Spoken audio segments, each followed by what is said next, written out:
Donald Trump's cabinet secretaries are seemingly always in this constant competition to see who can be the worst at their job. And while Kash Patel and Pam Bondi have been going back and forth with that claim to fame as of recently, this week the dishonor certainly belongs to Pete Hegseth, not only because he's being mocked by generals, not only in our country, but around the world for a very strange meeting he decided to call, and not only for the fact that Donald Trump is now invading Portland, but because a video of Pete Hegseth, seemingly off the sauce a little bit, is going viral, and we are going to get into it. But before we do, if I could quickly ask you to leave a like on this video, and if you haven't already and you enjoy our channel, to hit that subscribe button, because it goes a long way in supporting our work. Now, before we can get into that really weird and viral video, I want to start with the meeting that Pete Hegseth has called that is raising all sorts of concerns.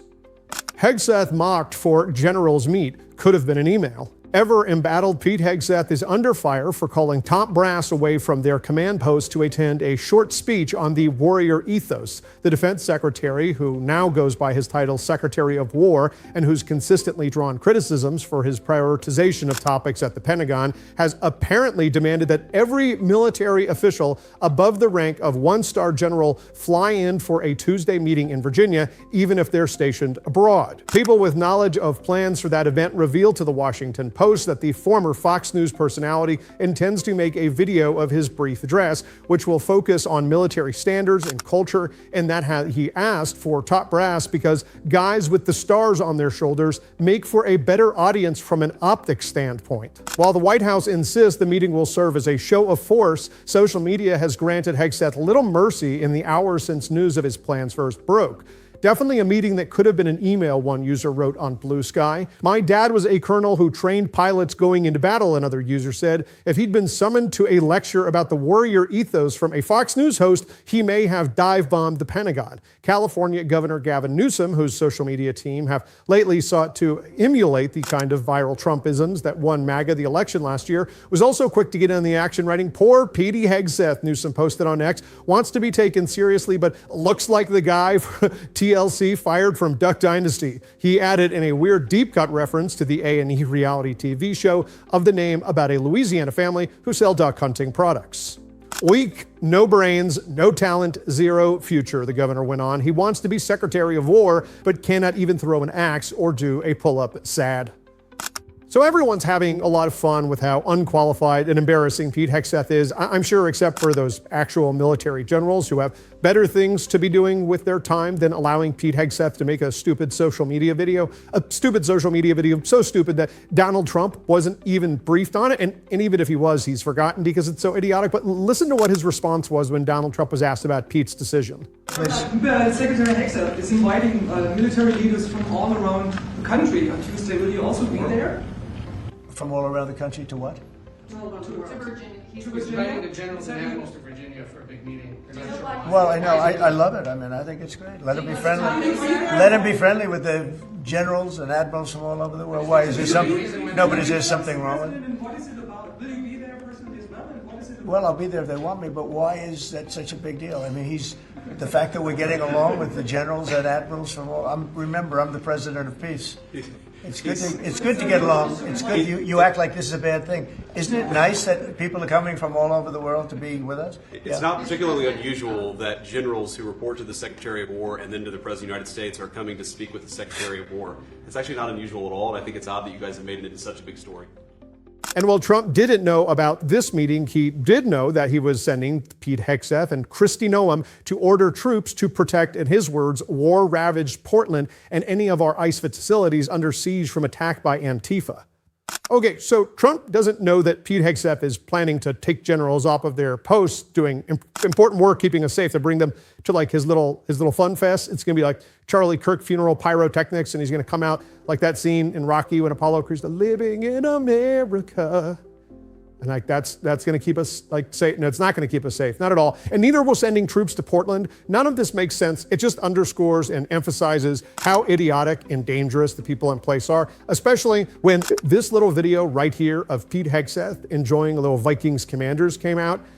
He's not really hitting that gritty, that dance move too well. Pete is also, if you can see right in that video, he's got a little bit of a Bud Light in front of him. Pete's certainly off the sauce when that video was taken, looking a little embarrassing. It's not as bad as the pull-up video when he's like flailing, but Pete going a little viral this week for everyone remembering that the guy currently running the Pentagon is a drunk. Like, those aren't great dance moves. I don't really. Maybe I'll put it out on members only. Maybe I can hit the gritty and we can do a little competition. But Pete, clearly off the sauce there. Had a couple of sodas, to put it lightly. But this is our Secretary of Defense. This is the guy calling out top generals from their post around the world to watch him come and give a lecture.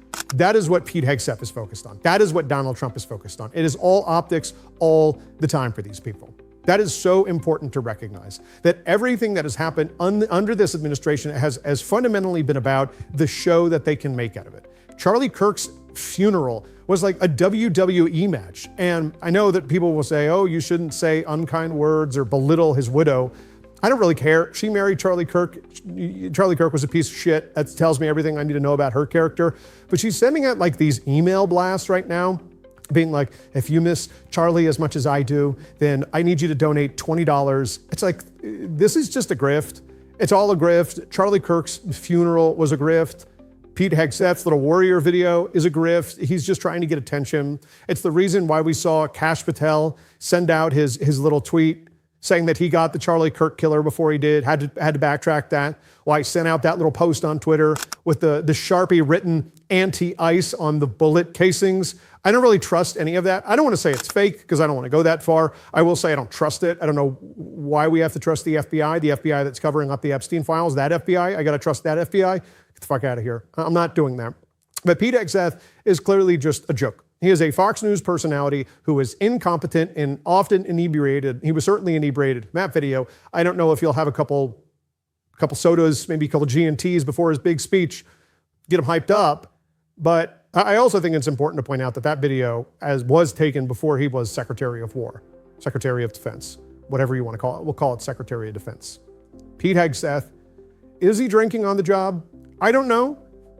Possibly, but that video, I know he said he put down the old G&Ts, but I don't know. His focus is just so clearly elsewhere. But if you want to know exactly where it is, it's actually violating criminal law. And Chris Murphy broke that down right here.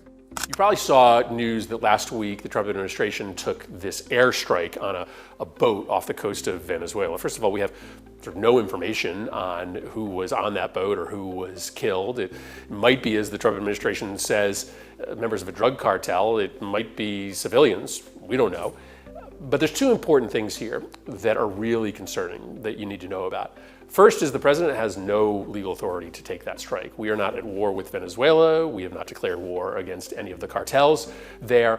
This is a president who every single day is acting like the law doesn't apply to him. That's a problem domestically as he uses the Department of Justice to target and harass his political enemies. But arguably this is a even bigger deal internationally, because if the president can take strikes against anyone, anywhere without congressional authorization, then he can also drag us into wars overseas without any debate domestically. This is the most irresponsible, reckless president America has ever seen, and to let him engage in military activity overseas without the consent of the American people, it's so dangerous. But the other reason this matters is that his stated reason for taking the strikes to try to stop the flow of drugs in the United States, it makes no sense as the centerpiece of a counter-narcotics strategy.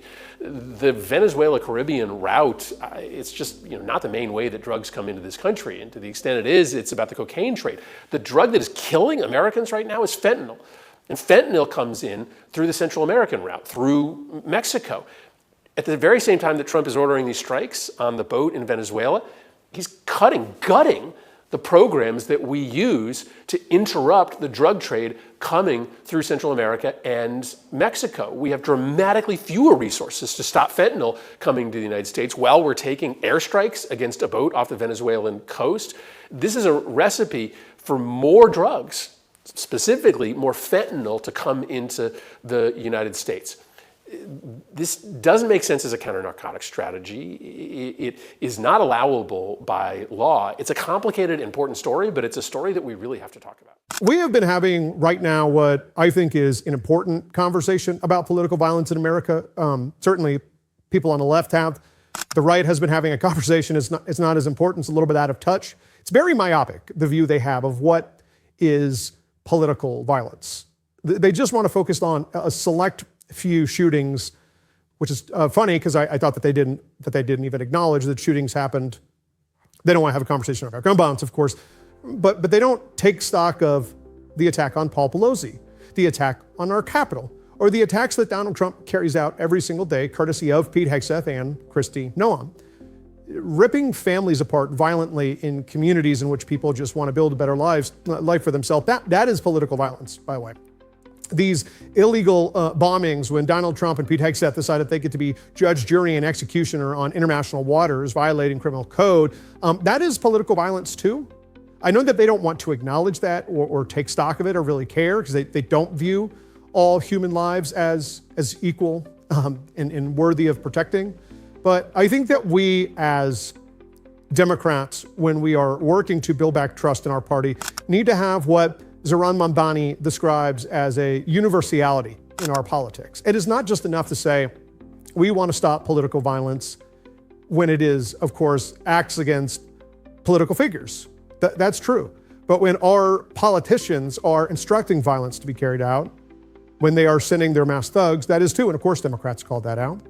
But I think we need to talk about the universality of care for those who that violence is being inflicted on, because it is also being inflicted on children in Gaza who are starving, people in Palestine being bombed mercilessly with our tax dollars. And that is political violence that we should all want to condemn, call out, and see ended. And if we do not talk about that universality, I think our message, as important as it is, begins to fall flat. And so I think that we need to take universality in a condemnation of political violence and rooting out corruption and all of those things that we want to focus on. And we are certainly going to do so on this show. If you want to support that, as always, you can hit that subscribe button, leave a like on this video. If you stuck around to the end, drop a blue heart in the comments. And if you want to support the show in another way, you can. Become a subscriber to my Substack right here or down below. I hope you enjoy your Saturday. Maybe not as much as Pete Hegseth, but keep on fighting. Don't let him silence you. And until next time, I'll see you soon.